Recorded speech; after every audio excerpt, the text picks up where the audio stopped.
हर हर महादेव दोस्तों आज एक शिव चर्चा गीत लेकर आए हैं। गीत बहुत ही सुंदर है दोस्तों। गीत अच्छा लगे तो चैनल को सब्सक्राइब कीजिए, लाइक कीजिए, कमेंट में बताइए मेरा गीत कैसा है दोस्तों, ताकि आगे हर चीज़ का मैं गीत डाल सकूँ। दोस्तों आइए सुनते हैं।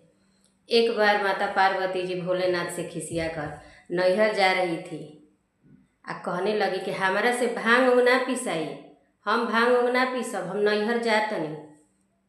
तब भोलेनाथ बोलने लगे, अरे याद कर जब तू कुंवार रहलू आ नैहर में पूजा हमार कैलू। याद कर जब तू कुंवार रहलू आ नैहर में पूजा हमार कैलू। माखन मिश्री चढ़ावत रहलू, हमारा के खूबिए मनावत रहलू।